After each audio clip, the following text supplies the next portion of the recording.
আজ the master সিরিজের দ্বিতীয় ঘটনার দ্বিতীয় অংশ নিয়ে ফিরে আসলাম। কথাবার্তা দীর্ঘ না করে সরাসরি ঘটনায় চলে যাই। আগের অংশে আপনারা শুনেছিলেন সুরাইয়া নামক এক মেয়ে এবং তার বৃদ্ধ দাদুর কাহিনী।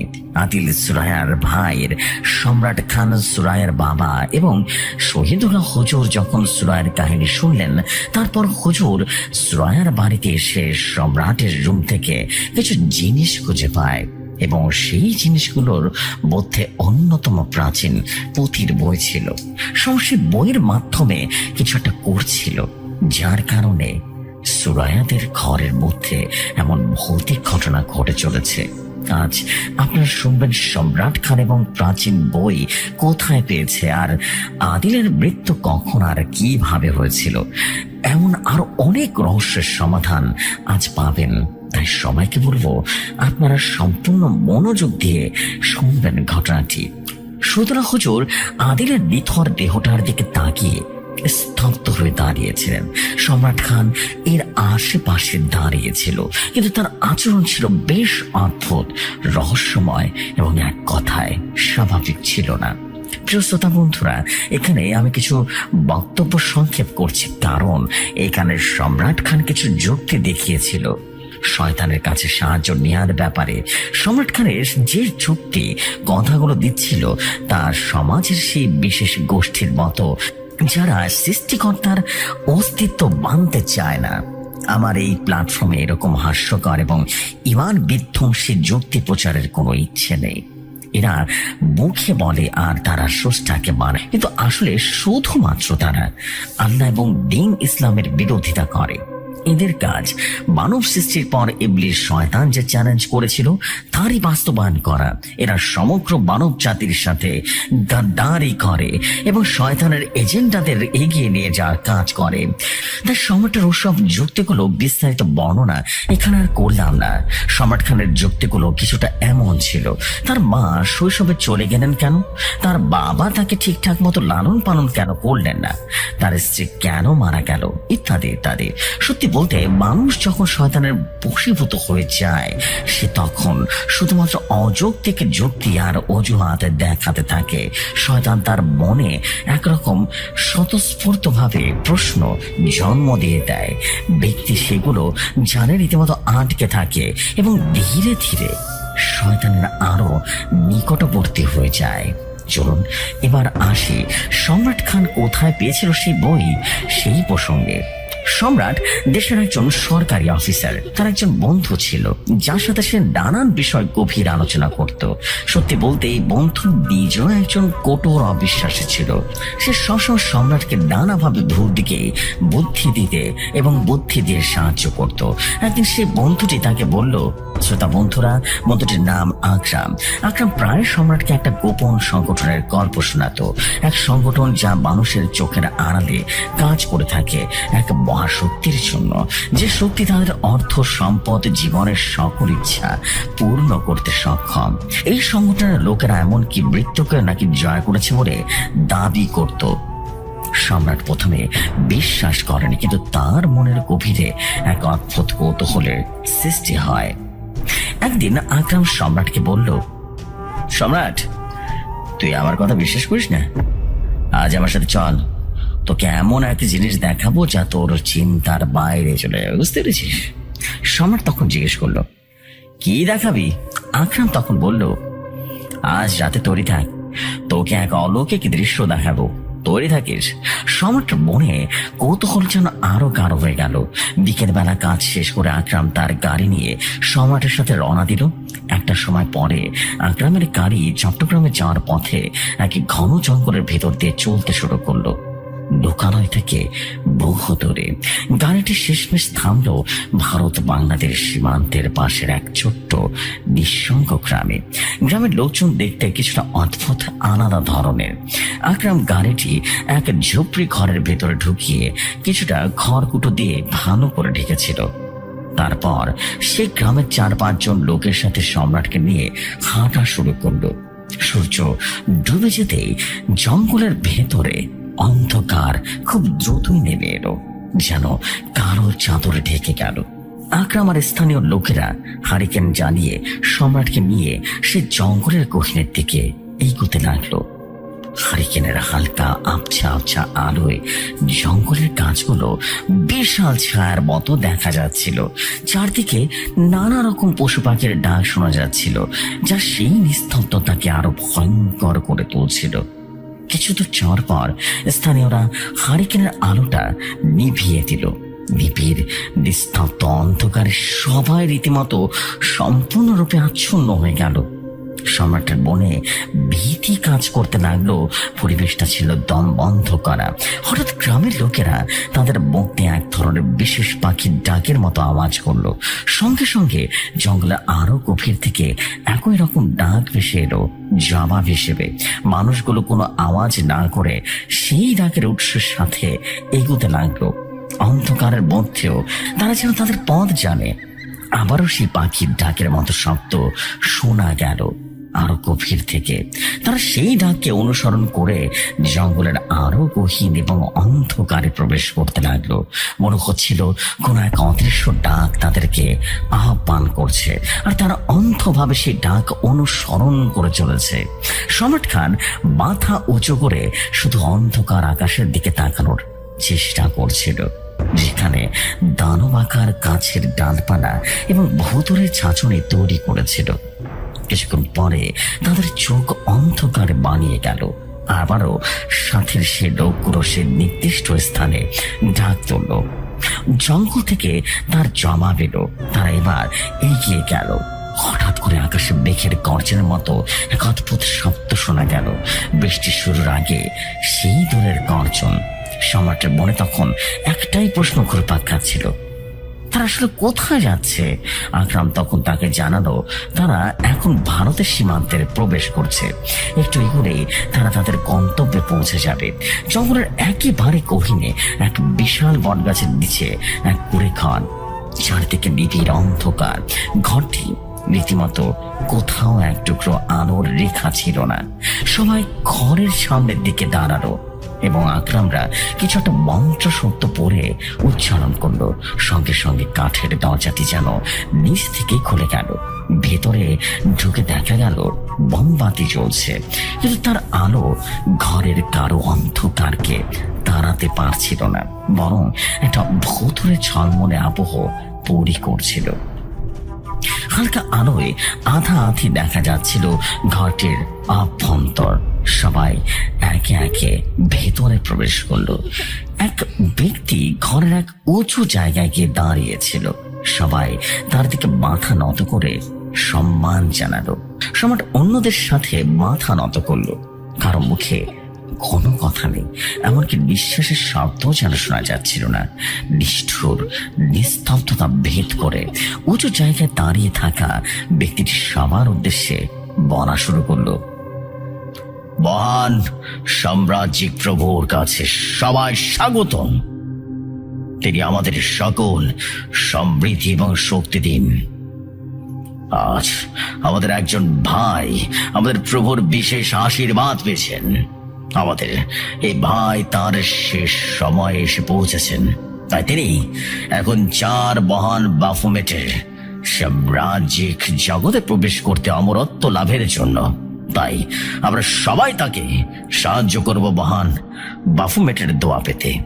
এখন আমরা আমাদের আচার শুরু করছি। সবাই বলো, মহান বাফুমেট স্বর্গের শাসক, মহান তিনি, মহান তার শাসন। সবাই তখন একসাথে হুম হুম করে মন্ত্র উচ্চারণ করতে লাগলো। তারপর সবার সামনে এক সাদা কাপড় পরা লোক এসে দাঁড়িয়ে গেল। তার চেহারা ছিল প্রচন্ড গম্ভীর, মনে হচ্ছিল যেন সে মৃত্যুর জন্য প্রস্তুত। লোকটি একটা কফিনের মধ্যে শোয়ানো হলো। সবাই একে একে তার উপরে ফুল দিয়ে সম্মান জানালো। জীবিত অবস্থায় তাকে সে কফিনের মধ্যে রেখে ঢাকনা বন্ধ করে দেওয়া হলো। উঁচু স্থানের সে ব্যক্তি গুনগুন করে কিছু মন্ত্র করল। তারপর সে উচ্চ স্বরে বলে উঠল, হে মহান স্বর্গের অধিকারী, হে মহান মাতৃত্বের অধিকারী, হে মহান বাফুমেট, আপনি আপনার এই বান্দাকে আপনার স্বর্গে আশ্রয় দিন। তার এই আত্মবলি কবুল করুন, আমাদের সবার উপর আপনার আশীর্বাদ বর্ষণ করুন। আমরা আপনার বান্দা, আমাদের বন্দেগী কবুল করুন। এই কথার সাথে সাথে সবাই আবার হুম হুম হুম বলতে বলতে তাদের মাথা গোল গোল করে ঘোরাতে শুরু করলো। তারা যেন সম্মিলিত ভাবে এক অদ্ভুত তন্দ্রাচ্ছন্ন অবস্থায় প্রবেশ করলো। এক ধরনের উন্মাদনায় রীতিমতো পাগলের মতো মাথা নাড়াচ্ছিল। সবার মিলিত কণ্ঠে আবার যেন ঘরের প্রবেশটা কেমন যেন পরিবর্তন হয়ে গিয়েছে। সম্রাট খানের শরীর শিউরে উঠল। সম্রাট খান দেখছে যে কাঠের কফিনটিতে একজন জীবিত মানুষ শুয়েছিল। সে কফিনটা ঢাকনা ভালো করে পেরেক দিয়ে লাগিয়ে কিছু মানুষ সেই কফিনটাকে কাঁধে করে নিয়ে চলতে শুরু করলো। এদের মধ্যে সর্দার গোছের লোকটা সবার সামনে হাঁটতে থাকে এবং তার মুখে এখন কিছুটা দুর্লভ মঞ্চ। লোকটার পেছনে পেছনে কফিনটা নিয়ে সবাই সে ঘর থেকে বেরিয়ে দাঁড়ায় এক নতুন খনন করা কবরের সামনে। লোকগুলো ধীরে ধীরে কফিনটা কবরের ভেতরে নামিয়ে উপরে চাপা দিতে শুরু করলো। সম্রাট তখন ভাবছিল, সে কি, এরা কি একজন জীবন্ত মানুষকে কবর দিচ্ছে নাকি? সম্রাট চোখের সামনে যা ঘটলো তাহা যেন আতঙ্কে কেউ এক প্রকার হার মানিয়ে দেয়। একজন জীবন্ত মানুষকে শ্বাস নিচ্ছে, বুক ধুক ধুক করছে এমন একজনকে মাটির নিচে জীবন্ত কবর দেওয়া হলো। দৃশ্যটা সম্রাটের চোখের সামনে যেন ঘটলো এবং চিরকালের জন্য দাগ কেটে গেল। যেন এক সাক্ষাৎ অভিশাপের স্মৃতি। প্রথমেই সে শব্দ, বাটি পড়ার শব্দ, একের পর এক বাটির ফালা যখন তার বুকের উপরে পড়ছিল, ঠিক তখন সে চাপা খসখসে আওয়াজটা মনে হচ্ছিল সম্রাটের বুকের ভেতরে প্রতিধ্বনিত হচ্ছে। শব্দটা যেন এক যন্ত্রণা, এক সুর যা মানবতার সবকিছুকে অস্বীকার করে। সম্রাট তার কানে যেন শুনতে পাচ্ছিল হাঁপড় হাঁপড় করা চিৎকার, সবাই মাটির নিচে হারিয়ে যাচ্ছিল। সম্রাটের চোখ দুটো আতঙ্কে ফেটে যাচ্ছে। সেখানে সম্রাট দেখে জীবনের জন্য এক বড়িয়া চাওয়া এক অবিশ্বাস্য বিস্ময়কর দৃশ্য। এমন দৃশ্য দেখে সম্রাট পা যেন মাটিতে আটকে গিয়েছে, নাড়াতে চাড়াতে পারছে না, শুধু দেখছে কিভাবে ধীরে ধীরে তার চোখের সামনে কফিনটা মাটির নিচে ঢেকে গেল। তারপর নিস্তব্ধতা, ভয়ঙ্কর কান ফাটা নিস্তব্ধতা। কিছুক্ষণ আগে যেখানে অকথ্য বিভীষিকা চলছিল, এখন সেই জায়গাটা নিস্তব্ধ, একেবারেই ঠান্ডা। তবু সম্রাটের কানে বাজছিল সব অদ্ভুত মঞ্চ। সম্রাটের নাকে যেন ভরেছিল ভেজা মাটি আর মৃত্যুর গন্ধ। সম্রাটের বুকের ভেতরে ধূপ ধূপ এক অতি জোরে আওয়াজ হচ্ছিল, যে মনে হচ্ছিল সেটা ফেটে বের হয়ে আসবে। হাত কাঁপছিল, শ্বাস নিতে কষ্ট হচ্ছিল। এটা ছিল অসহায়তার এক অদ্ভুত অনুভূতি, যা সম্রাটের আগে কখনো টের পায়নি। এই দৃশ্য সম্রাটের মনকে চিরতরে যেন পাল্টে দিল। আকরাম সম্রাটের হাতের কোণে দিয়ে ধাক্কা দিতে সম্রাট হুঁশে ফিরে ওঠে। ঠিক সেই মুহূর্তে সম্রাট চোখে পড়ল কালো পোশাকের মানুষগুলো যেন ছায়ার মতো ঘরের ভেতরে ঢুকে পড়ছে। তাদের শরীরে কোনো শব্দ নেই, তবে বাতাসের এক অদ্ভুত কাঁপুনি আর গন্ধ ছড়িয়ে পড়ছে। জ্বলে যাওয়া ধূপ, শুকনো রক্ত আর পোড়া মাংসের মিশ্রণ এক অদ্ভুত গন্ধ তৈরি করলো। সম্রাট আকরামের পিছু পিছু সেই ঘরে প্রবেশ করলো। ঘরের ভেতরটা অন্ধকারে ডুবে আছে, শুধু বেঝের উপরে সাজানো কালো মোমবাতিগুলোর হলুদ লাল আঁচল আলো ছায়াগুলোকে কাঁপিয়ে তুলছে। দেয়ালে অদ্ভুত প্রতীক আঁকা, যেগুলো বোমের আলোয় জীবন্ত হয়ে লড়ছে বলে মনে হয়। ভেতর উপস্থিত সবাই একসাথে সম্রাটের দিকে ঘুরে তাকালো। তাদের চোখে লালচে ঝিলিক, ঠোঁটে কেঁপে ওঠা অদ্ভুত মন্ত্র উচ্চারণ। সেই তাকানোটা এমন যেন তারা হঠাৎই বুঝতে পেরেছে আজ এই অন্ধকার গহ্বরে এক নতুন শিকার এসে প্রবেশ করেছে।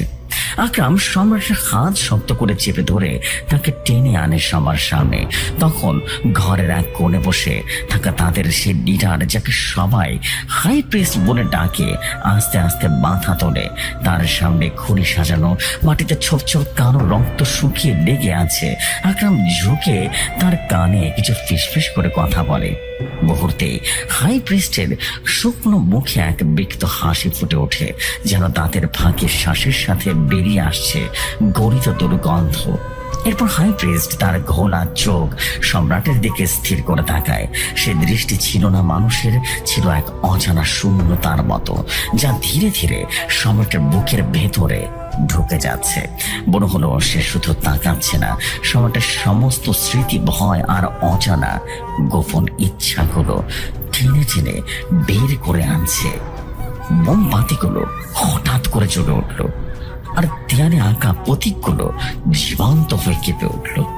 সম্রাট অনুভব করলো তার মাথার ভেতরে শীতল এক ফিসফিসানি বাজছে, যা নিজেও বুঝতে পারছে না, কিন্তু হাই প্রিস্ট স্পষ্টভাবে শুনতে পাচ্ছে। হাই প্রিস্ট তখন সম্রাটকে খিনখিনে গলায় বলল, আহা, তোর মন অনেক কষ্ট রে, তোর মনে অনেক কষ্ট। তুই তোর নিয়তি আজ অদৃষ্টের নিষ্ঠুর খেলার শিকার। জীবনে অনেক কিছু পাওয়ার ছিল, কিচ্ছু পাসনি। জীবন তোর থেকে বারবার সবকিছু ছিনিয়ে নিয়েছে। আর শোন, ভবিষ্যতে তোর সবচেয়ে প্রিয় জিনিস তোর হাত ছাড়া হয়ে যাবে। তার কণ্ঠে যেন মৃত হাহাকার মিশে আছে। ঘরে উপস্থিত সবাই নিঃশব্দে শ্বাস আটকে শুনছে। হাই প্রিস্টের চোখে অদ্ভুত এক লাল আভা জ্বলে উঠল। সে ফিসফিস করে বলল, আমি তোর চোখের সমুদ্র দেখছি। সেই সমুদ্র ভরা অশ্রুতে ভরে যাবে। তুই কাঁদবি, কিন্তু তোর কষ্ট কেউ বুঝতে পারবে না। সম্রাটের বুক হঠাৎ করে ভারী হয়ে আসে। ঘরের মোমবাতিগুলো নিঃশব্দে কাঁপতে থাকে, যেন বাতাসে অদৃশ্য কেউ হাত মেরে যাচ্ছে। হাই প্রিস্ট আবারও বলল, তুই ছোটবেলায় যেমন মাকে হারিয়েছিস, যৌবনে যেমন বউকে হারিয়েছিস, ঠিক তেমনই তোর খুব কাছের আরো একজন তোর কাছ থেকে চলে যাবে। তুই আবার ডুবে যাবি চোখের জলে। তখন মনে রাখিস, তুই আমাকে স্মরণ করবি। তার কণ্ঠ হঠাৎ করে কর্কশ গর্জনের রূপ নিল। ঘরের চারপাশে এক অদ্ভুত মন্ত্র উচ্চারণ ভেসে আসলো। দেয়ালে আঁকা প্রতীকগুলো রক্তের মতো টপ টপ করে ঝরতে শুরু করলো। হাই প্রিস্ট হাত আকাশের দিকে তুলে ফিসফিস করে বলল, সেদিন আর বেশি দূরে নয়, তুই আমার কাছে চলে আসবি। আমি তোকে আহ্বান করবো, তোর বুকের ধন তোকে ফিরিয়ে দেব। কথাগুলো বলতেই ঘরের ভেতরে এক ঝড় বাতাস বয়ে যায়। মোমবাতিগুলো আলো শিখা হওয়ার কারণে দুলে উঠে যায়, আর হালকা অন্ধকারে শুধু হাই প্রিস্টের হাসি প্রতিধ্বনিত হয়, এক বিকৃত ঠান্ডা ভৌতিক হাসি। সম্রাট আর হাই প্রিস্টের সামনে বসে থাকতে পারছিল না। বুকের ভেতরে এমন এক ভয়ঙ্কর অনুভূতি বা শিহরণ হচ্ছিল, যা তার পুরো শরীরকে কাঁপিয়ে দিচ্ছিল। হঠাৎ করে হাত পা ঠান্ডা হয়ে যাচ্ছে, যেন অদৃশ্য কেউ তাকে শিকল দিয়ে বেঁধে ফেলছে। আকরাম আস্তে আস্তে নিচু হয়ে সিজদার মতো করে মাথা নত করলো। তারপর উঠে দাঁড়িয়ে হাই প্রিস্টের দিকে মুখ ফিরিয়ে ধীরে ধীরে পিছাতে থাকে। একটু যেন অসম্মান না হয়, কোনো ভয়ঙ্কর দৃষ্টি যেন তার দিকে না পড়ে। ঘরে তখন অদ্ভুত মন্ত্রোচ্চারণের প্রতিধ্বনি ঘুরে বেড়াচ্ছে। মোমবাতি শিখাগুলো যেন কালো ধোঁয়ায় থেকে যাচ্ছে। আকরাম ঠিক যখন দরজার পাশে দাঁড়ালো, ঠিক তখন হাই প্রিস্ট সম্রাটকে উদ্দেশ্য করে খিনখিনে অথচ গভীর গলায় বলল, আজ তুই এসেছিস সব বিশ্বাস নিয়ে, কিন্তু পরের বার আসবি বিশ্বাস নিয়ে। মনে রাখিস, আমি পারবো তোকে মুক্তি দিতে, আমি পারি তোকে তোর গভীর ইচ্ছাগুলোকে পূরণ করতে, সেই জন্য তোর বিশ্বাস অটুট রাখতে হবে। তার চোখে তখন অদ্ভুত এক আগুন যেন জ্বলছিল, যেন অন্ধকারে আলো ছড়াচ্ছে। মনে রাখিস, হাই প্রিস্ট আবারও ফিসফিস করে বলল, আমি হব তোর সমস্ত যন্ত্রণা শেষ অধ্যায়, তোর দুঃখ কষ্টের একমাত্র সমাধান। এই কথা শেষ হতেই ঘরের বাতাস মুহূর্তে যেন ভারী হয়ে গেল। মোমবাতিগুলো হঠাৎ করে নিভে গেল। সম্রাট অনুভব করলো অন্ধকারের ভেতর থেকে শত শত চোখ তার দিকে তাকিয়েছে। সেদিনের মতো সম্রাট চলে এলেও তার মনের ভেতরে অজানা হাজার হাজার প্রশ্ন বাঁধতে শুরু করলো। হাই প্রিস্টের বলা কথাগুলো বারবার যেন তার কানে বাজছিল। যেন তার আত্মার ভেতরে খোদাই হয়ে আছে। কেটে যায় বেশ কয়েকটা দিন। বর্ষা মুখর এক রাত, আকাশ ভেঙে ভারী বৃষ্টি পড়ছে, দূরে বজ্রপাত হচ্ছে। প্রতিবার আকাশ কেঁপে কেঁপে উঠছে, যেন প্রকৃতি শোক প্রকাশ করছে। সকাল থেকে সম্রাট ঘরে ফোন দেয়নি। বের হওয়ার সময় তার বাবা বলেছিল নাতনিকে বা সুরাইকে নিয়ে আত্মীয়ের বাড়িতে যাচ্ছে। ঘরে ছিল কেবল সম্রাটের একমাত্র ছেলে আদিল। এখন সে বড় হয়ে গেছে, তাই সম্রাটের মনে চিন্তার কোনো কারণ ছিল না। অফিস শেষে সম্রাট যখন ঘরে ফিরে আসলো, ঠিক তখনই বাইরে ঝড় বৃষ্টি আর বিদ্যুতের ভয়ঙ্কর ঝলকানি শুরু হলো। ঘর ঢুকে সম্রাট বুঝলো ঘরটা অদ্ভুত অন্ধকারে ডুবে আছে। একটাও আলো জ্বলছে না, বাতাসটা ভারী হয়ে গেছে, ঘুমট যেন দেওয়ালগুলো শ্বাস নিচ্ছে। মাঝে মাঝে বিদ্যুতের ঝলকানি ঘরে হালকা আলো ছড়িয়ে যায়। সম্রাট সুইচ চাপলো, আলো জ্বলেনি। বুঝলো লোডশেডিং হচ্ছে। বিদ্যুতের চমকানি ভরসা করে সিঁড়ির সামনে এগোতে হঠাৎ করে পা আঘাত করে কিছুর সাথে ধাক্কা খেলো। সম্রাট নিচু হয়ে তাকালো। অন্ধকার কিছুই যেন বোঝা যাচ্ছে না। হঠাৎ বাইরে বজ্রপাতের আলো ঘরকে আলোকিত করে তুললো। সম্রাট যা দেখলো তাতে তার মাথা ঘুরে গেল। মেঝেতে পড়ে আছে তার একমাত্র ছেলে আদিলের নিথর দেহ। তার হাত থেকে অফিস ব্যাগ নিচে পড়ে গেল। বুক থেকে চাপায় আর্তনাদ বেরিয়ে এলো। সে মাটিতে বসে ছেলের মুখে হাত রাখলো, কিন্তু গাল ও ঘাড় লেগে আছে ছিটছিটে উষ্ণ রক্ত। বিদ্যুতের আলোয় চকচক করছে। বেজে ভিজে আছে লাল স্রোতে। কপালার বুকে গভীর ক্ষত থেকে রক্ত ঝরতে শুরু করলো। সম্রাট চিৎকার করে ডাকলো, আদিল, আদিল! কিন্তু শরীর ঠান্ডা। অনেকক্ষণ আগেই প্রাণ যেন নিভে গেছে। সম্রাট পাগলের মতো নিথর দেহটা তুলে ছোট হাসপাতালের দিকে মাঝপথে আকরামকে ফোন করলো এবং খবরটা দিল। হাসপাতালে পৌঁছে ডাক্তার জানালো আদিল অনেক আগে মারা গেছে, আর কিছুই করার নেই। সম্রাট এক প্রকার ভেঙে পড়লো। হাসপাতালের মেঝেতে বসে বুক চাপড়ে কাঁদতে লাগলো। পাশে দাঁড়িয়ে আকরাম তাকে ধরে রাখলো। হঠাৎ সম্রাটের কানে এক প্রতিধ্বনির মতো বাজলো, তুই ছোটবেলায় যেমন মাকে হারিয়েছিস, যৌবনে যেমন বউকে হারিয়েছিস, ঠিক তেমন তোর খুব কাছের একজনকে হারিয়ে ফেলবি। খুব দ্রুত হারিয়ে ফেলবি। তখন আমাকে স্মরণ করিস। মনে রাখিস আমি হব তোর সমস্ত যন্ত্রণার শেষ অধ্যায়। সম্রাট স্তব্ধ হয়ে গেল। চোখের পানি বুঝে তাকালো আকরামের দিকে। আকরাম তার চোখে পড়লে রীতিমতো বুঝলো সম্রাট কি চাইছে। সে মাথা নাড়িয়ে সম্মতি দিল। সম্রাটের চোখে জল, কিন্তু মন পাথরের মতো শক্ত হয়ে উঠল। কাউকে কিছু না জানিয়ে তারা আদিলের লাশ নিয়ে গাড়িতে উঠলো। বৃষ্টি তখন তাণ্ডব জানাচ্ছে। বাতাসে গাছ উপড়ে পড়েছে, কাদামাটি গড়িয়ে যাচ্ছে, কিন্তু সম্রাট গাড়ি থামালো না। মনে হচ্ছিল প্রকৃতি নিজেই তার পথ রোধ করতে চাইছে, অথচ আজ কেউ সম্রাটকে থামাতে পারবে না।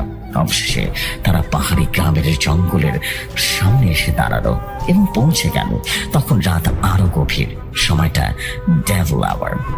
সেখানে গ্রামের 4 জন মানুষ দাঁড়িয়েছিল, বাঁশের খাটিয়া হাতে, যেন তাদের জন্য অপেক্ষা করছিল। আকরামের ইশারায় তারা নিথর দেহটা তুলে নিল। বৃষ্টি ভিজিয়ে দিচ্ছে সবাইকে। অন্ধকারে কিছুই যেন দেখা যাচ্ছে না, কেবল বিদ্যুতের ঝলকানি মাঝে মাঝে চারপাশ আলোকিত করে তুলছে। লোকগুলো কাদা মাখা পথে এগিয়ে যাচ্ছে, যেন কোনো অদৃশ্য আলো তাদের পথ দেখাচ্ছে।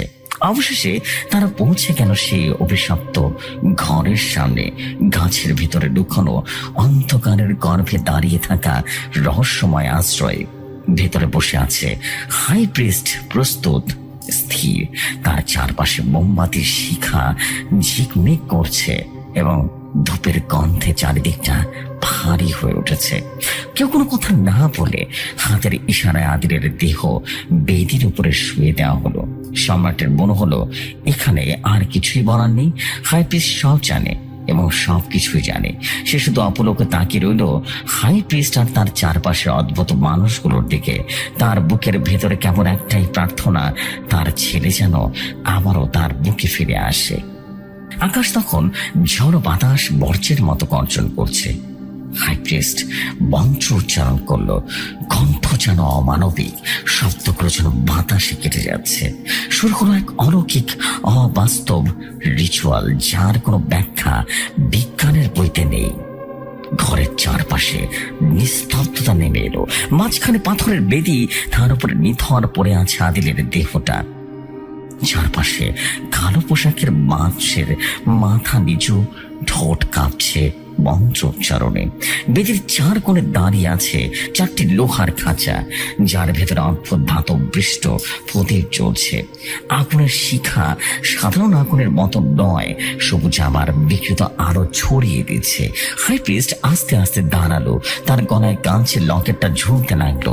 লকেটের মাঝখানে খোদাই করা আছে বাফুমেটের মুখ, আধা ছাগল আধা মানুষের বিকৃত প্রতিমূর্তি।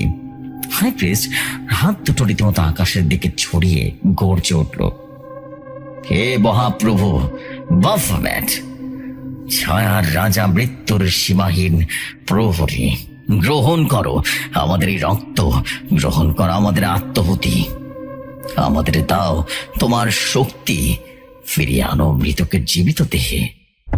চারপাশে কালো লোকেরা রীতিমতো একসাথে উচ্চারণ করলো, বাফমেট বাফমেট বাফমেট। তাদের কণ্ঠ এতটাই গভীর ছিল, এতটা অমানবিক ছিল, যেন বাতাসে একবার চাপ অনুভূত হচ্ছিল। হাই প্রিস্ট নিজের হাত ছুরি দিয়ে কেটে দিল। গরম রক্ত বেদির উপরে ঝরতে শুরু করলো। রক্ত হাতির দেহের চারপাশে আঁকা প্রতীকের পড়তেই আগুনের মতো ঝলসে উঠল। হাই প্রিস্ট ফিসফিস করে বলল, হে আমার প্রভু, এই দেহ আমি উৎসর্গ করলাম তোমার কাছে। হে মৃত আত্মাকে ফিরিয়ে দাও, তবে তা কি করো তোমার সেবক, তোমার বাহন। হঠাৎ সেই ঘরে মেঝে রীতিমতো কেঁপে উঠল। বেদির চারপাশে আঁকা প্রতীকগুলো আগুনের মতো জ্বলে উঠল, আর তার মাঝে ভেসে উঠল এক অন্ধকার ছায়া, অর্ধেক মানুষ অর্ধেক ছাগলের মতো। তার চোখ রীতিমতো লাল লাল শিখার মতো, শিং কপালের উপরে থেকে রীতিমতো বাঁকানো, আর মুখ থেকে শ্বাস বের হচ্ছে যেন আগুন। সবাই মাটিতে লুটিয়ে পড়ল। F বাফোম্যাট, F বাফোম্যাট। বাফোম্যাটের ছায়া ধীরে ধীরে সে বেদির উপরে ঝুঁকে পড়ল। হাতের নিথর শরীরের উপরে তার হাত রাখতে ভেতর থেকে এক কর্কশ শব্দ ভেসে আসলো, যেন কবরের ভেতরে রীতিমতো চিৎকার করছে কেউ। সম্রাটের চোখে পানি এসে গেল। সে ফিসফিস করে ডাকলো, আদিল, আদিল। এক মুহূর্তের মধ্যে আদিলের শরীর কেঁপে উঠল।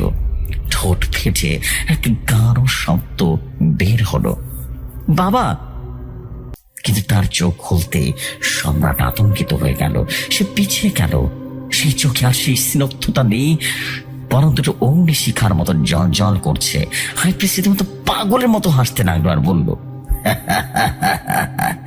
দেখো, বাফুমেট তার আশীর্বাদ দিয়েছে, আদিল ফিরে এসেছে।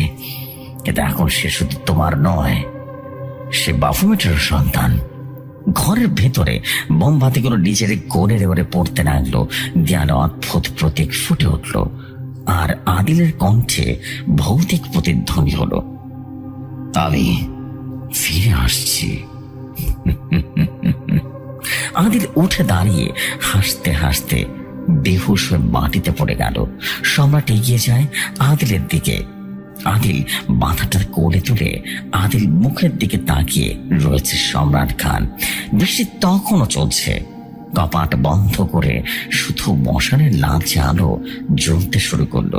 হাই প্রিস্ট বেদির পাশে গিয়ে এক অদ্ভুত কালো চামড়ার মোড়া বই বের করলো। বইটা যেন শতাব্দীর পর শতাব্দী পুরনো।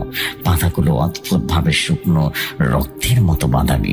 প্রিস্টের কণ্ঠ ধীরে ধীরে ফিস ফিস অথচ ধারালো, সম্রাট, আজ থেকে তুই আর আগের মতো মানুষ থাকবি না।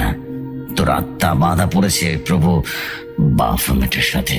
তোর ছেলে আদিল, তার দেহ এখন প্রভুর বাহন। তাকে যাকে রাখতে হলে প্রতিদিন এই গ্রন্থের নিয়ম মানতে হবে। সে বইটা সম্রাটের হাতে তুলে দিল। এক চামড়ার টানায় আবদ্ধ বংশের পুঁথির বই।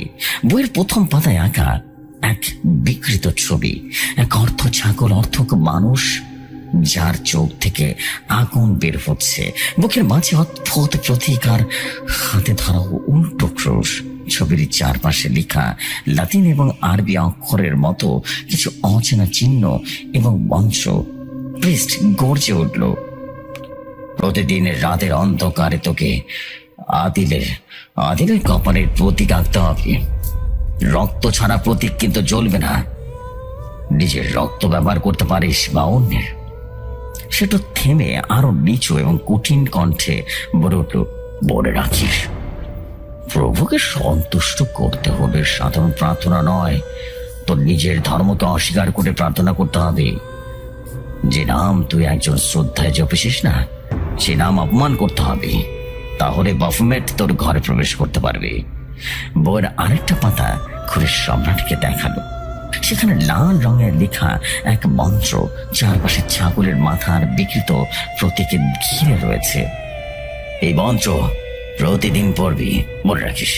প্রতিবার উচ্চারণ করলে তোর ভেতরে আলো নিভতে থাকবে এবং তুই ক্রমে অন্ধকারের কাছাকাছি চলে যাবি, বুঝতে পেরেছিস?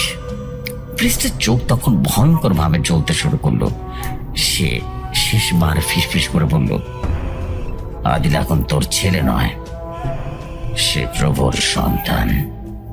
তোর কাজ শুধু একটাই, প্রতিদিন তার শরীরে প্রভুর শক্তি জাগিয়ে তোলা। তা না হলে সে আবার নিথর হয়ে যাবে, বুঝতে পেরেছিস? বাইরে বজ্রপাত হলো, আর বিদ্যুতের আলোয় সম্রাটের কাঁপা কাঁপা হাতে ধরা বইয়ের পাতায় বাফুমেটের চোখ যেন সত্যি জ্বলে উঠল। সম্রাটের কোলে আদিল এখন নিঃশ্বাস নিচ্ছে, কিন্তু এখন তার হুঁশ নেই। সম্রাট আর আকরামকে নিয়ে আরো বেশ কিছু নিয়ম রীতিমতো শিখিয়ে দিল হাই প্রিস্ট। সম্রাট আদিলকে নিয়ে ফিরে আসে। অনেকদিন সম্রাট বাবা এবং তার মেয়ে সুরাইকে ফিরে আসেনি। এদিকে সম্রাট আদিলের উপরে রিচার্জ করে যাচ্ছে। আদিল যেন সুস্থ হয়ে গিয়েছে, একদম সাধারণ মানুষের মতো আগের মতো বাবার সাথে আচরণ করছে। কিন্তু আদিল এখন দিনের সময় ঘরের বাইরে যেতে চায় না। এতে সম্রাট খানের কোনো সমস্যা নেই, সে শুধু চায় তার ছেলে তার কাছে থাকবে। সেদিন রাত হলো, সময় হয়েছে প্রথম রিচুয়াল করার। সেই রাতে অদ্ভুত এক নীরবতা নেমে এসেছিল। বাইরে বৃষ্টি থেমে গেছে, কিন্তু বাতাসে এক ধরনের স্যাঁতস্যাঁতে গন্ধ যেন সব ঘর থেকে রীতিমতো আসছে। সম্রাট ঘরের সব আলো নিভিয়ে রাখলো। টেবিলের উপরে শুধু তিনটে কালো মোমবাতি জ্বলছে। প্রতিটা মোমবাতির শিখা যেন স্থির, একদম দুলছে না। আদিল নিথর হয়ে শুয়ে আছে সে মেঝেতে পাতানো পুরনো লালচে কাপড়ের উপরে। তার কপাল এখনো ঠান্ডা, মুখে কোনো প্রাণের ছাপ নেই। সম্রাট বুকের উপরে এক অদ্ভুত ধরফরানি নিয়ে সে বইটা খুলল। পাতায় রক্তের মতো কালো কালি দিয়ে আঁকা প্রতীকে ঝলসে উঠল বঙের আলোয়। প্রথম নিয়ম মনে করে সে নিজের আঙ্গুল ছুরি দিয়ে কেটে নিল। রক্তের গরম ফোঁটা গড়িয়ে পড়ল আদিলের কপালে। তারপর কাঁপা কাঁপা হাতে আঙ্গুলের রক্ত মেখে উল্টো পেন্টাগ্রাম। কপালের উপরে রক্তের দাগ যেন হঠাৎ জ্বলতে শুরু করলো। তারপর সম্রাট থরথর কণ্ঠে বইয়ের মঞ্চ পড়তে লাগলো। অচেনা ভাষা, অদ্ভুত শব্দ যেন সব শুনলে মনে হয় কোনো দানব ফিস ফিস করছে। চারপাশে দেয়ালের ছায়া লড়তে লাগলো। মোমবাতির শিখা লম্বা হয়ে উঠলো, যেন অদৃশ্য বাতাসে টান খাচ্ছে। আদিলের দেহটা হঠাৎ কেঁপে উঠলো, ঠোঁট কাঁপলো, কিন্তু কোনো শব্দ বের করলো না। সম্রাট আতঙ্কে বইটা আরো জোরে জোরে পড়তে লাগলো। প্রতিটি শব্দের সাথে ঘর ঠান্ডা হতে লাগলো, যেন শীত বরফে ভরে গেছে। ঠিক তখন বাইরে বজ্রপাত হলো। আলোর ঝলকে সম্রাট দেখলো দেয়ালের কোনায় একটা ছায়া দাঁড়িয়ে আছে, মানুষের মতো কিন্তু মাথায় বাঁকানো শিং। তার চোখ দুটো আগুনের মতো জ্বলছে। সম্রাট ভয় আর আশার মাঝামাঝি অবস্থায় মঞ্চের শেষ উচ্চারণটা করলো। আদিলের বুক হঠাৎ করে ওঠানামা শুরু করলো। তার নিথর চোখ মুহূর্তে খুলে গেল, কিন্তু সেই চোখ কোনো শিশিরের মতো কোমলতা নেই। চোখের বনি কালো, আর তার ভেতরে অগ্নিশিখা নাচছে। সম্রাট কাঁপা কাঁপা গলায় বলল, আদিল, আদিল। আদিল ধীরে ধীরে মাথা ঘুরিয়ে বাবার দিকে তাকালো। ঠোঁট ফেটে বেরিয়ে এলো এক ভৌতিক প্রতিধ্বনি, আমি এখানে আছি বাবা। সেই কণ্ঠস্বর শুধু আদিলের নয়, মনে হলো গলার শব্দ একসাথে প্রতিধ্বনিত করছে। ঠিক তখনই টেবিলের উপরে কালো মোমবাতিগুলো একসাথে ফেটে গেল, কালো ধোঁয়া ছড়িয়ে ঘরটা ভরে গেল গন্ধ আর পোড়া মাংসের দুর্গন্ধে। সম্রাট বুঝতে পারলো প্রথম রিচুয়াল সফল হয়েছে। প্রিয় লিসনার্সগণ, সম্রাট একাধারে আগের দৃশ্যগুলো বর্ণনা করে যাচ্ছিল শৈতান হুজুর আর তার বৃদ্ধ বাবার সাথে। সে কি করেছিল আর কি কি হয়েছে তার সাথে। এখন আবারও ফিরে যাই আমাদের বর্তমান সময়ে। ঘরটা যেন শীতল কবরের মতো নিস্তব্ধ। ঘরের ক্ষীণ আলোয় সম্রাট দাঁড়িয়ে আছে, তার চোখ দুটো লালচে আভা যেন জ্বলছে, যেন ভেতরে কেউ শিখা প্রজ্বলিত করছে। শৈতান হুজুর আর বৃদ্ধ বাবা অবিশ্বাসের চোখে তাকিয়ে আছেন। তাদের চোখে ভয়ের ছাপ যেন স্পষ্ট, কিন্তু সম্রাটের চোখে বিন্দু মাত্র অনুশোচনা নেই। সে ধীরে ধীরে হেসে ফেলল, একটা হাসি যা মানুষের নয় বরং শয়তানের হাসির মতো। তার কণ্ঠ ভারী। সে বলে উঠল, বাবা, এতদিন আমার মনে হয়েছিল অন্ধকার একটা অভিশাপের মতো, কিন্তু এখন বুঝতে পারছি অন্ধকারই সত্য, অন্ধকারে মুক্তি। তোমরা যে আলো খুঁজে বেড়াও, সে আলো শুধু প্রতারণা, সে খোদা হলো প্রতারণার। তোমাদের যে খোদা শুধু মানুষকে প্রতিশ্রুতি দেয় কিন্তু কিছুই দেয় না। আর অন্ধকার দেয় ক্ষমতা, দেয় পূর্ণ জন্ম। সে আরো এগিয়ে গেল, তার দুহাত আকাশের দিকে প্রসারিত করে অদৃশ্য কারোর সাথে কথা বলছে। বাফোমেট, সে কোনো নাম নয়, সে কোনো একক সত্তা নয়, সে হলো বিশ্বাস, সে হলো দরজা। যে দরজা পেরোলেই মানুষ নিজেকে খুঁজে পায় কিংবা হারিয়ে যায় চিরতরে। সম্রাটের বাবা কাঁপা কাঁপা গলায় বললেন, সম্রাট, তুই পাগল হয়ে গেছিস? তুই যে পথে যাচ্ছিস তা মানুষের পথ নয়। সম্রাট ধীরে ধীরে বাবার দিকে তাকালো, তার চোখ ঠান্ডা দৃষ্টি। না বাবা, আমি পাগল নই। আমি সেই সত্য দেখেছি যা তুমি সারা জীবন প্রার্থনা করেও দেখোনি। তুমি যে নাম জপেছিস, সে নাম তোমাকে কিছুই দেয়নি, কিন্তু আমার প্রভু তোমাকে দিয়েছে।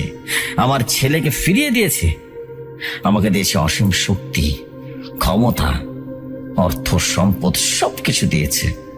তার কণ্ঠ তখন একেবারে ফিস ফিস অথচ ধারালো। এই পৃথিবীতে আলো কিছু শেখায় না, অন্ধকারে আসল শিক্ষক। বাইরে বজ্রপাত হলো আর ঘরের আলোয় শিখা যেন পড়ছে সম্রাটের উপরে। সম্রাটের ছায়া দেয়ালে প্রতিফলিত হয়ে এক দানবীয় রূপ নিল। শিংওয়ালা আগুন, চোখ ব্রহ্মরাস্যে রীতিমতো ভরা। শৈতান হুজুর অবাক হয়ে তাকালেন দেয়ালে পড়া ছায়ার উপরে। শৈতান হুজুরের চোখে আদিলের ছায়াটা এখন শয়তানের রূপে ধরা দিচ্ছে। শৈতান হুজুর মনে মনে বললেন, আল্লাহ। সম্রাট ধীরে ধীরে হাত মেলে ধরল, ঠোঁটে সে ভয়ঙ্কর হাসি। সম্রাট আবারও সে ভয়ঙ্কর হাসির শব্দ শোনাচ্ছে। শৈতান হুজুর ধীরে ধীরে সম্রাটের দিকে তাকিয়ে বললেন, সম্রাট, তোর এই পথ, তোর এই জীবন সবই তোর ধ্বংসের কারণ হবে। মাথায় রাখিস, তুই নিজেকে শেষ করলি, তার সাথে ছেলেটাকেও।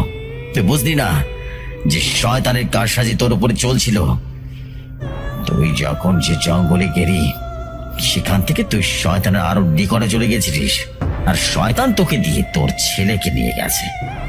একবারও চিন্তা করলি না তোর ছেলে কি করে মারা গেল? বেচারা সেদিন আদিল মৃত ছিল না। যদি সে সত্যি মারা যেত তাহলে কারো সামর্থ্য নেই তাকে জীবিত করার, একমাত্র আল্লাহ তাআলা ছাড়া। কিন্তু তুই নিজেই নিজের ছেলেকে শয়তানের কাছে নিয়ে গেলি, নিজের হাতে তার আত্মাকে বন্দী করিয়ে নিবি। আর এখন সে আত্মা মৃত্যুর থেকেও ভয়ঙ্কর কষ্টে রয়েছে। তোদের অবিশ্বাস তোদেরকে ধ্বংস করে দেবে। তোর মতো নাস্তিকরা, যাদের বিশ্বাস শুধু নিজের জ্ঞানের উপরে, তারা ভাবে তারা সব জানে, তারা নিজেদের আসল জ্ঞানী মনে করে, কিন্তু বোকাদের মতো তারা কিছুই বুঝতে পারে না কি শক্তি আছে সৃষ্টির অন্তর্গত। একবার ভাব, এই শরীর, এই প্রাণ কোনো বিজ্ঞান বা কোনো যান্ত্রিক নিয়ম দিয়ে তৈরি হয়েছে বল? কোন বিজ্ঞান বা কোন যান্ত্রিক নিয়ে তুমি চলে এসে বল? তোরা তো বলিস মানুষ বানরের বংশ, তাই না? তাহলে এই যুগ পরেও কেন কোনো বানর মানুষে পরিণত হয়নি বলতো? তোদের এই কৌতূহল, মনের মধ্যে এত অবিশ্বাস, ইহাই তোদের শয়তানের বহে ফেলে দেয়, বুঝতে পেরেছিস? আর সেই বহে পড়ে শুধু তোরা নয়, তোদের পরিবার লজ্জা ও ধ্বংসের সম্মুখীন হয়ে যায়। তোরাই নরকের কীট। হুজুর এবার একটু থেমে চুপচাপ সম্রাটের দিকে তাকালেন, তারপর গর্জন করে বললেন, এখন সম্রাট, নিজের চোখে দেখ কি ধ্বংস তুই নিজে নিয়ে আসলি। হুজুরের কথা শেষ হতে সম্রাট যেন রাগে ফুঁসে উঠল। সে ধীর গতিতে এগোতে চাইল হুজুরের দিকে। ঠিক তখনই শহীদুল্লাহ হুজুরের কণ্ঠ বের করে কোরআনের আয়াতের সুমধুর আয়াত, এক যে সুর যা ঘরের প্রতিটা কোণে প্রতিধ্বনিত হলো। সম্রাট চমকে সরতে বাধ্য হলো, কারণ তার মধ্যে এখন শয়তানের বসবাস। হুজুর তখন দ্রুত আদিলের খাটের চারপাশে জমজমের পানি ছিটিয়ে দিলেন। পানি ছিটানোর সঙ্গে সঙ্গে তিনি নির্দিষ্ট আয়াত উচ্চারণ করতে লাগলেন। আদিলের দেহ থর থর করে কেঁপে উঠে ধীরে ধীরে ঘরের পরিবেশ পরিবর্তন হতে লাগলো। অন্ধকারের আভা হালকা হয়ে আসলো, বাতাসে যেন আল্লাহর নূর প্রবেশ করলো। সুরায়ার দরজার পাশে দাঁড়িয়ে ভয় সব কিছু দেখলো। সে ধীরে ধীরে দাদার কাছে গিয়ে নিজের ভয়ের কথাটা ফিসফিস করে বলল। ঘরের পরিবেশটা যেন আরো অদ্ভুত, ভয়ঙ্কর হয়ে উঠেছে। শহীদুল্লাহ হুজুর তার রুকের কাজ শেষ করলেন। তার হাতগুলোতে স্পষ্ট শক্তির সঞ্চার করছে। আয়াতগুলো যেন বাতাসের সঙ্গে মিশে ঘরের প্রতিটা কোণে পৌঁছাচ্ছে। হুজুর একটা ছোট্ট কাঁচের বাটিতে জল ভর্তি করে তার উপরে নির্দিষ্ট দোয়া এবং সূরা পড়তে লাগলেন। জলটি ধীরে ধীরে নীলাভ আলো ছড়িয়ে পড়তে লাগলো এবং সেই আলো ঘরে থাকা অন্ধকার শক্তির মধ্যে ভয় সৃষ্টি করছিল। হুজুরের কণ্ঠস্বর ক্রমেই বৃদ্ধি পাচ্ছিল। আউযু বিল্লাহি মিনাশ শাইতানির রাজিম, আল্লাহুম্মা ইন্নী আউযু বিকা মিন শাররিল জিন্নি ওয়াল ইনস। আয়াতগুলো যেন ঘরের বায়ুকে কাঁপিয়ে দিচ্ছিল। প্রতিটা আয়াতের সঙ্গে আদিলের শরীর যেন কম্পিত হচ্ছিল এবং আদিলের দেহ এখন সম্পূর্ণরূপে অচেতন, কিন্তু ভেতর থেকে যেন এক অদ্ভুত অদৃশ্য শক্তি বেরিয়ে আসতে চাচ্ছে। শরীর বাতাসে উঁচুতে রয়েছে আর খাট থেকে প্রায় 3 থেকে 4 হাত উপরে তার হাত পা মৃতদেহের উপরে ঝুলে রয়েছে, অথচ থর থর করে কাঁপছে। চোখ বন্ধ হলেও চোখের পাতা নড়াচড়া এবং মুখের অসংলগ্ন গিজানোর সেই রক্তচাপের নড়াচড়া স্পষ্ট দেখা যাচ্ছে। মুখ থেকে বের হচ্ছে গোঙানির মতো শব্দ, কখনো কণ্ঠস্বরটা হালকা, কখনো চিৎকারের রূপ নিচ্ছে। বৃদ্ধ দাদুর মুখ দিয়ে দোয়া বেরিয়ে আসে, আউযু বিল্লাহি মিনাশ শাইতানির রাজিম। শহীদুল্লাহ হুজুর তখন মন্ত্র উচ্চারণ করলেন, লা হাওলা ওয়ালা কুওয়াতা ইল্লা বিল্লাহি আলিল আযীম। অর্থ, কোন শক্তি বা ক্ষমতা নেই আল্লাহ ছাড়া, তিনি অতি উচ্চ এবং মহিমান্বিত। এবার আদিল পুরো শরীর বাঁকানো অবস্থায় বাতাসে ঝুলছিল। তার জিহ্বা বেরিয়ে এসেছে, চোখ দুটো যেন উল্টে গিয়েছে, শরীরের হাড়গুলো কটকট করে শব্দ করছে, যেন ভেতর থেকে কোনো শক্তি জোর করে শরীরটাকে ভেঙে দিতে চাইছে। শহীদুল্লাহ হুজুর আর থামলেন না। তিনি আবারও মন্ত্র উচ্চারণ করে আয়াতুল কুরসি পড়তে লাগলেন এবং হুজুরের কণ্ঠ এতটাই প্রবল ছিল যে পুরো ঘরের ভেতরে রীতিমতো বজ্রধ্বনি হতে শুরু করলো। তখন আদিলের শরীর থর থর করে কাঁপতে লাগলো, বুকের ভেতর থেকে যেন বুক ছিঁড়ে বেরিয়ে আসতে লাগলো এক অদ্ভুত প্রতিধ্বনি। হঠাৎ করে সে আছড়ে বেঁচেতে পড়লো। মুখ দিয়ে শ্বাস বের হচ্ছিল আগুনের মতো গরম এবং চোখের সাদা অংশ রক্তে ভরে উঠছিল। সে কণ্ঠে যেন গর্জে উঠল, থাম থাম, সে আমার দাস, তুই আমার কিছুই করতে পারবি না বুড়ো। হুজুর তার হাতে থাকা পানি আদিলের গায়ে ছিটালেন এবং তার কপালে হাত রাখলেন। হুজুর এরপর গর্জে উঠে বললেন, হে শয়তান, বের হয়ে যা, আল্লাহর নামে আমি তোমাকে হুকুম দিচ্ছি। কে তুই? প্রবেশ কর। শহীদুল্লাহ হুজুর এবার হাত রাখলেন আদিলের বুকের উপরে এবং পড়তে লাগলেন, আউযু বিল্লাহি মিনাশ শাইতানির রাজিম, বিসমিল্লাহির রহমানির রহিম, আউযু বিকালিমাতিল্লাহি তাম্মাতি মিন কুল্লি শাইতানি ওয়া হামহা ওয়ামিন কুল্লি আইনিন লাম্মা। এবার আদিলের মুখ দিয়ে ভয়ঙ্কর এক হাসি বেরিয়ে আসলো, দাঁতগুলো যেন আঁকা বাঁকা হয়ে উঠেছিল, আর গলা দিয়ে কর্কশ কণ্ঠ বেরিয়ে আসলো। আদিলের মুখ রীতিমতো ধৃত কণ্ঠে বলে উঠলো, এ বললা, তোর এই আয়াত বন্ধ কর, নয়তো খুব খারাপ হয়ে যাবে। কেন আমাদের কষ্ট দিচ্ছিস বল? শহীদুল্লাহ হুজুর বললেন, কারা তোরা? এই ছোরের শরীর কেন ব্যবহার করছিস বল? তখন আদিল আবারও ধীর কণ্ঠে বলল, হুজুর, তুই কি বিষয়টা এখনো বুঝতে পারছিস না? ওর বাবাই তো আমাদের এই শরীর ব্যবহার করার অনুমতি দিয়েছে।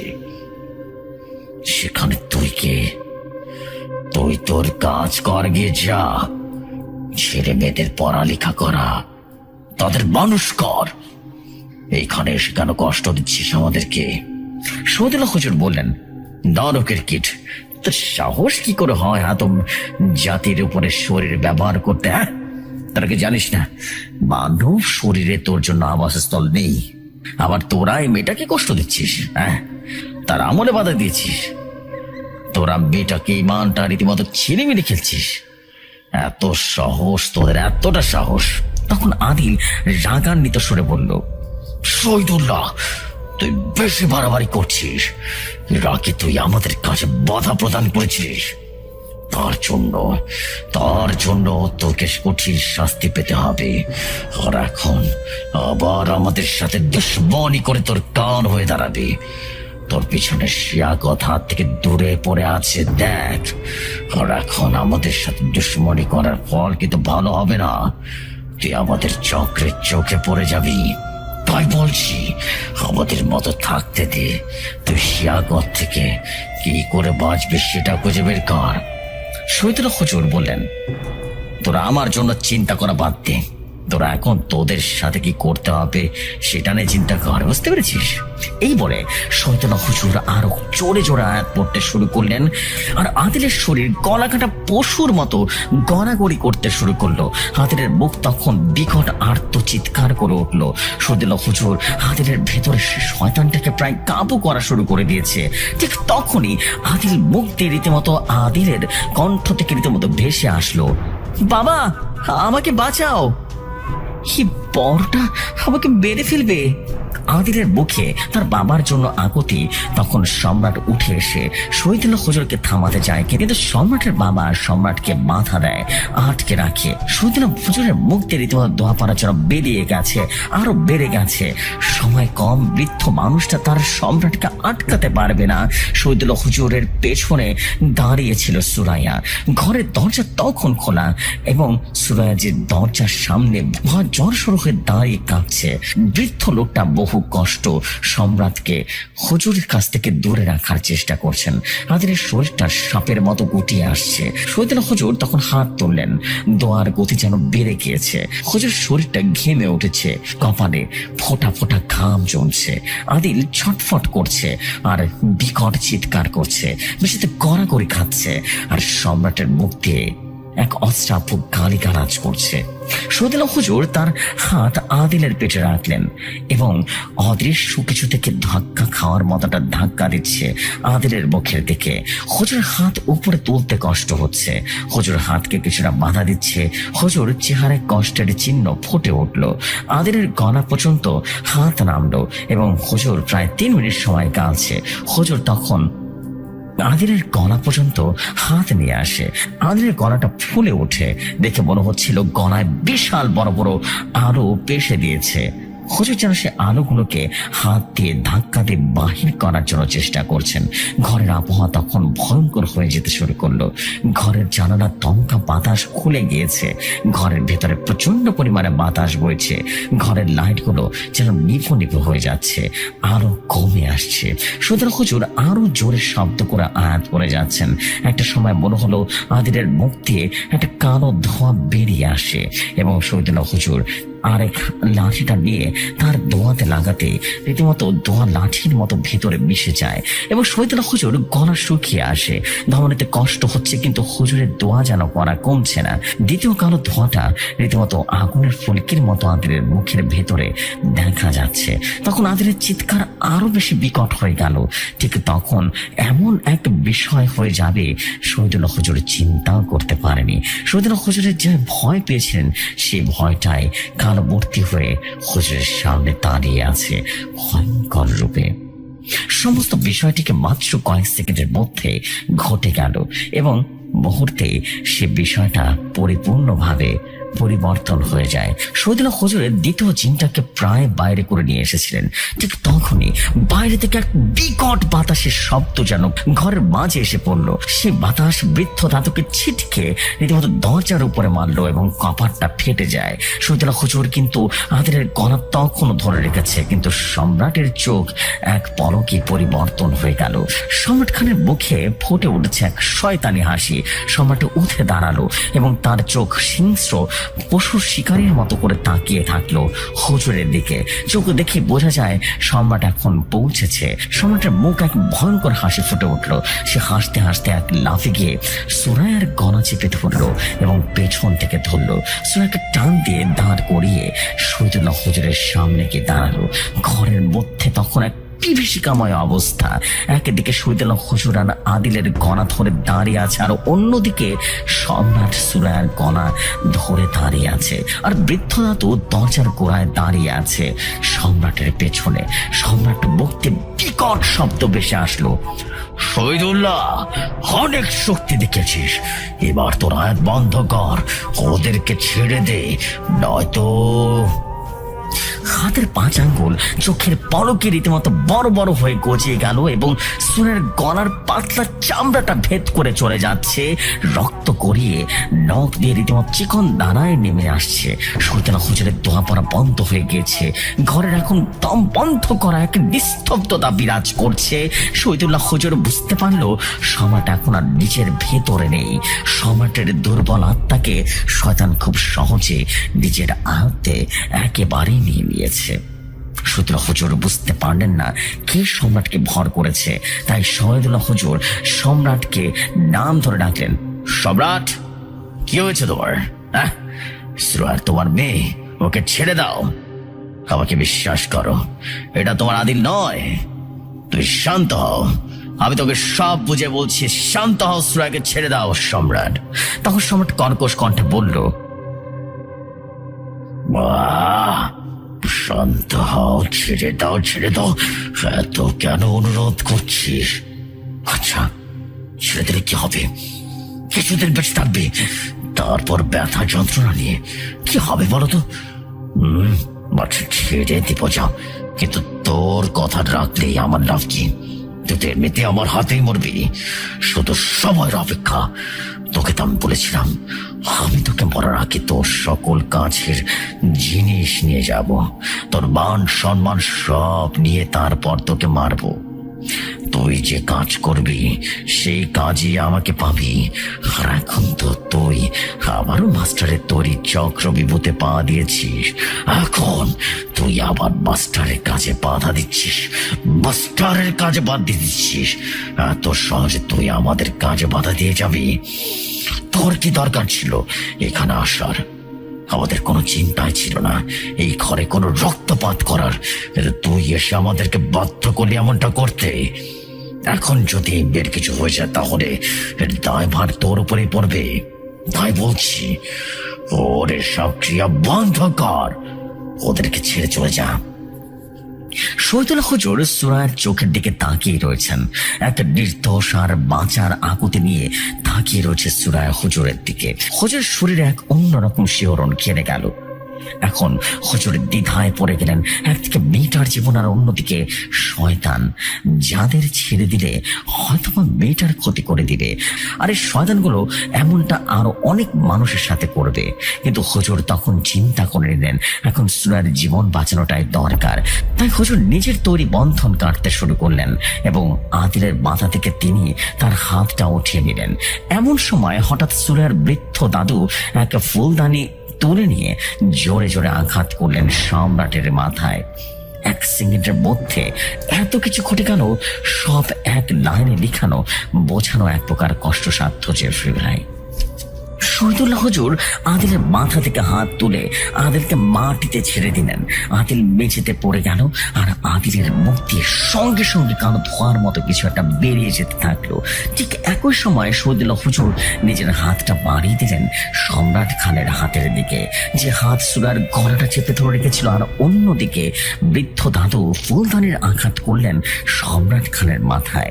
এক মুহূর্তে দম বন্ধ করার সময় কিন্তু হুজুর যখন সম্রাট খানের হাত ধরে সুরায়ের গলা থেকে সরিয়ে সুরাইকে নিজের হাতে টান দিলেন, ঠিক তখনই সম্রাট খানের বড় হয়ে যাওয়া ধারালো নখের একটি সুরায়ের গলার এক পাশের রক্ত নালীতে লেগে কেটে গেল। সঙ্গে সঙ্গে ফিনকি দিয়ে রক্তের এক ধারা নেমে গেল, এবং প্রথম মুহূর্তে হুজুর জিনিসটা খেয়াল করতে পারেনি, কিন্তু যখন সুরায়ের গলা থেকে কষ্ট ভরা এক শব্দ বেরিয়ে এলো, ঠিক তখনই বিষয়টা হুজুরের চোখে পড়ল। হুজুর দেখলেন সুরার গলা চেপে ধরে মাটিতে বসে পড়েছে, রক্ত তার হাতের আঙ্গুল চুয়ে বেরিয়ে আসছে। সুরায়া তার হাত সরিয়ে তিনি দেখলেন শিয়াকতের বিষাক্ত লোকের আঁচড় লেগেছে। সুরার গলা কালো হতে শুরু করলো। হুজুর তড়িঘড়ি করে পকেট থেকে তার পবিত্র আতর আর জমজমের কূপের পানি বের করছিলেন। নিজের পাঞ্জাবি ছিঁড়ে নিয়ে তিনি দোয়া পরে সেই কাপড়টি চেপে ধরে রাখলেন সুরায়ের গলার উপরে। হুজুর চোখে তখনও পানি। বৃদ্ধ দাদু কান্না করতে শুরু করলেন আর বললেন, হায় আল্লাহ, হায় আল্লাহ, কি হয়ে গেল? এই সকল জিনিস মাত্র কয়েক মিনিটের ভেতরে ঘটে গেল।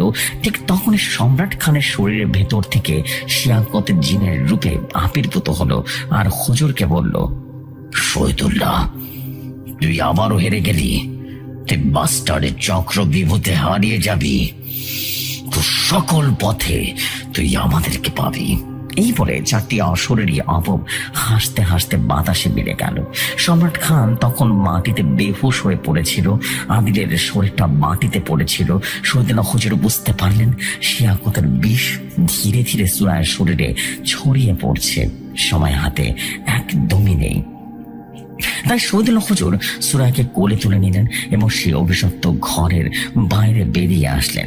সঙ্গে সঙ্গে হুজুর দানবকে ডাক দিলেন। দানব প্রতিবারের মতো বাতাসের গতিতে এসে সবকিছু দেখে হতভম্ব হয়ে গেলেন।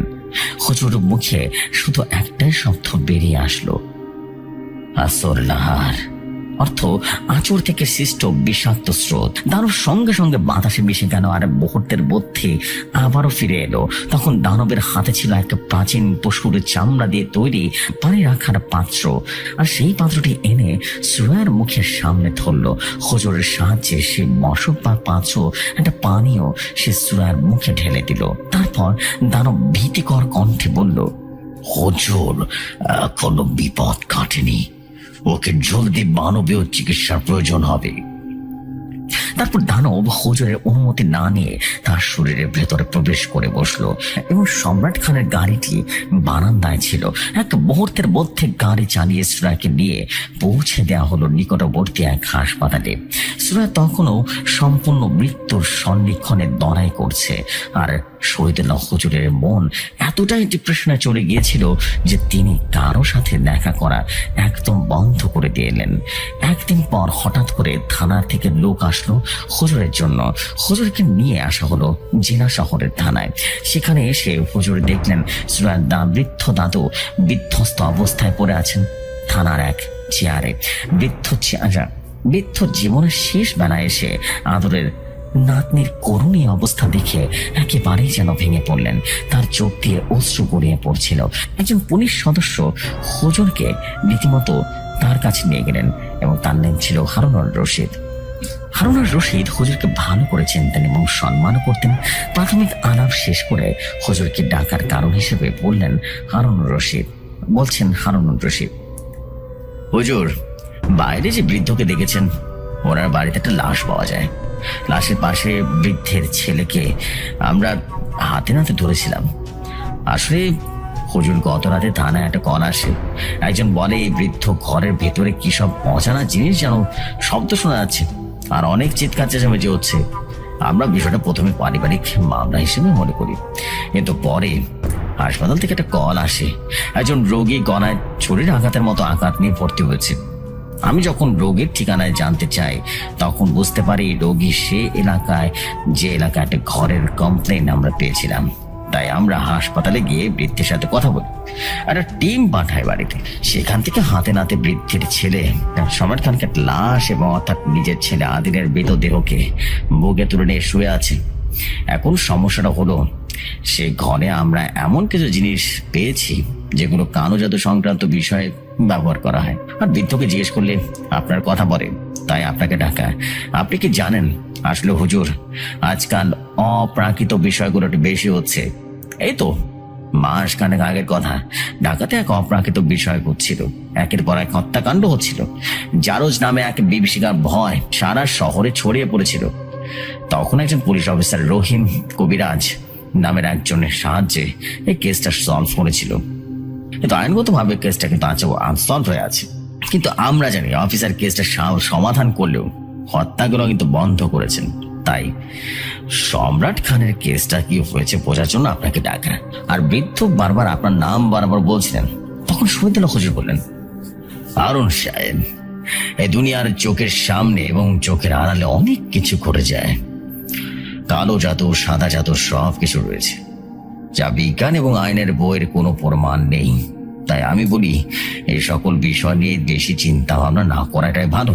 আর বলবো সম্রাট খানকে তার কর্মের সাজা দেওয়ার ব্যবস্থা করুন। আমি বৃদ্ধকে বলে দেব মামলা করতে, তিনি করবেন। শুধু এটাই মাথায় রাখুন, সম্রাট খান একজন মারাত্মক অপরাধী, তার শাস্তি হওয়া উচিত। হুজুর বৃদ্ধ দাদুকে দিয়ে সম্রাটের বিরুদ্ধে ছেলেকে হত্যা এবং মেয়েকে হত্যার চেষ্টার জন্য মামলা করে দেয়। হুজুর এসবের মধ্যে জেলা শহর থেকে ফিরতে রাত হয়ে যায়। হুজুর বাস থেকে রিক্সা না নিয়ে হাঁটা শুরু করলেন। তিনি যেন আনমনে হেঁটে যাচ্ছেন কোনো গন্তব্যহীন রাস্তায়। হুজুর দুই পাশে শুধু ফসলি জমিন, দূর দূরান্তে পর্যন্ত কেউ নেই। হুজুর কিছু বিশাল নারিকেল গাছের নিচ দিয়ে চাঁদনির আলো হেঁটে যাচ্ছিলেন। হঠাৎ করে পিছন থেকে এক অপার্থিব গলা যেন ফুটে উঠল। গলাটি অপরিচিত হলেও খুব সুন্দর, মায়াবী এবং স্থির একজন পুরুষালী কণ্ঠ। সে বলল, বনে যখন অশান্তি থাকে, শয়তান সে বনে নিজের জন্য জায়গা তৈরি করে ফেলে এবং তার ওয়াসওয়াসা দেওয়া শুরু করে। শহীদুল্লাহ হুজুর বুঝতে পারলেন কথাটা তাকে উদ্দেশ্য করে বলা হয়েছে। তিনি পেছনে ঘুরে তাকালেন। তিনি দেখলেন শহরের মানুষের মতো কোট প্যান্ট পরা একজন সুদর্শন যুবক দাঁড়িয়ে আছে ঠিক রাস্তার মাঝখানে। তার দুই হাতে প্যান্টের পকেট এবং গ্রামের এমন পরিবেশ, এমন পোশাকের মানুষ বেমানান। কিন্তু হুজুর তারপরে কিছুই মনে করলেন না। হুজুর লোকটাকে জিজ্ঞেস করলেন, আপনি কি আমাকে বলছেন? লোকটা বলল, এখানে তুমি আর আমি ছাড়া আর দ্বিতীয় কোনো মানুষ নেই শহীদ। হুজুর কিছুটা আন্দাজ করলেন, এত অল্প বয়সেটা ছেড়ে তাকে নাম ধরে রেখে কথা বলছে। তিনি চিন্তা করলেন, কে এই লোক? তখন লোকটা যেন হুজুরের মনের কথা বুঝতে পেরে বলে উঠল, আমি কে তা জানা এক প্রকার অসম্ভব, তবে তুমি আমাকে আভাস নামে ডাকতে পারো। হুজুর কি বলবেন বুঝতে পারলেন না, কিন্তু এইটা বুঝতে পারছিলেন এটা কোনো সাধারণ মানুষ নয়। তখন হুজুর এগিয়ে আসলেন। একটা মৃদু সুবাস হুজুরের নাকে লাগলো। হুজুর সামনে আসতে একটা হাসি, সে হাসিতে ছিল বিশ্বাস, মায়া, এক প্রকার করুণা। লোকটা হুজুরের চোখের সামনে হাতটা ঘুরি আর তড়ি মারলো। হুজুর যেন এক সেকেন্ডের জন্য ঘুমিয়ে গেলেন, আবার এক সেকেন্ড পরে জেগে উঠলেন। কিন্তু হুজুরের চোখের সামনে দৃশ্যটা এখন আগের থেকেও ফসলি জমি ছিল না। হুজুর এখন এক বিশাল বট বৃক্ষের নিচে লোকটার সাথে বসে রয়েছে। আশেপাশে মৃত বাতাস হচ্ছিল। তখন লোকটা তথা আভাস বলল, শহীদ, তোমার সাথে আমার কিছু কথা ছিল, তাই তোমার সামনে আসা। লোকটির কথা শুনে বোঝা যাচ্ছিল এই লোক বাঙালি নয়। তখন হুজুর বলল, আমি বুঝতে পারছি আপনি মানুষ নয়। কে আপনি? সত্যি করে বলুন। তখন আভাস বলল, বললাম না আমি আভাস। সে আভাস যে সকল কিছু নিজের চোখে দেখে আগে থেকে বুঝতে পারে। আমি সকল সত্তাদের অন্তর্গত, যার ভবিষ্যৎ গণনা করে। এর বেশি এখন তোমাকে আর কিছু বলার নেই। তখন হুজুর বলেন, আপনি হয়তো পান এটাও জানেন ভবিষ্যৎ জানা কিন্তু হারাম। তখন আভাস বলল, আমি কখন বললাম আমি কারো ভবিষ্যৎ গণনা করি অথবা তোমার ভবিষ্যৎ বলতে এসেছি? হুজুর বললেন, তাহলে আপনি কেন এসেছেন? হুজুর মনে মনে বললেন এটাই, যে তার সামনে যে এসেছে সে ভানু সত্তার কেউ নয়, শয়তানের কোনো সত্তা। তখন আভাস বলল, শহীদ, আমি খারাপ কিছু নেই, আমি হলাম ভালো আর খারাপের মাঝামাঝি একজন। আমার বিদ্যা চাইলে খারাপ কাজে লাগাতে পারো, আবার চাইলে ভালো কাজেও লাগাতে পারো, কিন্তু আমি থাকি ভালো খারাপের মাঝামাঝিতে। ওকে কমরেড, আজ এতটুকুই। এই ঘটনাটা এতটাই ছিল। সুরাইয়া পরবর্তীতে সুস্থ হয়ে যায় আর সম্রাট খানের আইন অনুযায়ী বিচার করা হয়। কিন্তু শহীদুল্লাহ হুজুরের সামনে দাঁড়ানো আভাস নামের সত্তাটার পরের ঘটনাগুলোতে ধীরে ধীরে জানতে পারবেন। মাস্টার সিরিজের গুরুত্বপূর্ণ একটি অংশ আভাসের সাথে হুজুরের দেখা হতে থাকে। এখন বিষয়টি হলো, কে এই আভাস? হুজুর নতুন কোন বিপদ নিয়ে কি যাবেন, নাকি হুজুরকে সমাধানের পথ দেখিয়ে দেবে? এই কথাগুলো জানতে মাস্টার সিরিজের সকল ঘটনা শুনতে হবে। ইতিমধ্যে আপনারা শুনেছেন বা দেখেছেন রহিম কবিরাজ এবং মাস্টারের সাথে যুক্ত হয়ে পড়েছেন। নতুন এই জগতে কি হচ্ছে, কি হবে, এই ঘটনাগুলোর সাথে আপনার আমার জীবনের সাথে মিল কোথায় খুঁজে দেখুন তো। বিশ্বাস করুন খুঁজে পাবেন। আজকের মতো বিদায় নিচ্ছি। আমি জাহিদুল ইসলাম বলছিলাম।